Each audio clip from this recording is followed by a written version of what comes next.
জুলাই গণহত্যার বিচারে সরকার সর্বোচ্চ অগ্রাধিকার দিচ্ছে বলে জানিয়েছেন আইন উপদেষ্টা ডক্টর আসিফ নজরুল। বলেন, শহীদ পরিবারের আইনগত বিষয় দেখতে আইন মন্ত্রণালয়ের পক্ষ থেকে লিগ্যাল এইড সেল আগামী 7 দিনের মধ্যে গঠন করা হবে।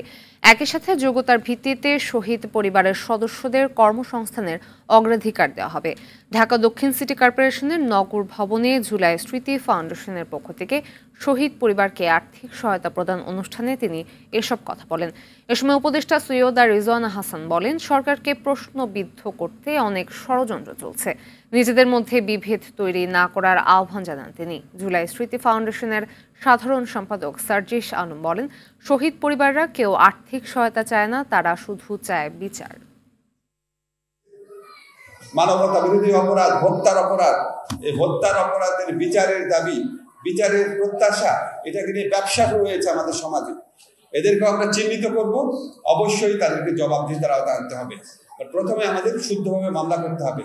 আমাদের আইন মন্ত্রণালয়ের পক্ষ থেকে যে লিগাল একটা সেল করে দিব, এটাও তোমাদেরকে আমি কথা দিচ্ছি 7 দিনের মধ্যে করে দিব। এবং আমরা অ্যানাউন্স করে দিব তোমাদের মামলার ব্যাপারে, শহীদ পরিবারের যে মামলার ব্যাপারে তোমরা যদি লিগাল অ্যাডভাইস চাও, আমরা ওখান থেকে অ্যাডভাইসটা করতে পারবো। আমি বলেছি যা দরকার আমাদের সরকারের পক্ষ থেকে দেওয়া হবে।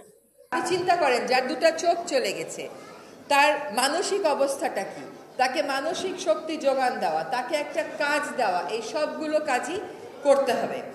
আপনারা নিজেরাই বলেছেন যে আপনারা মামলা দিতে যাবেন, অন্য পক্ষ এসে আপনাদেরকে বলে দেয় কাকে কাকে বিবাদী করতে হবে।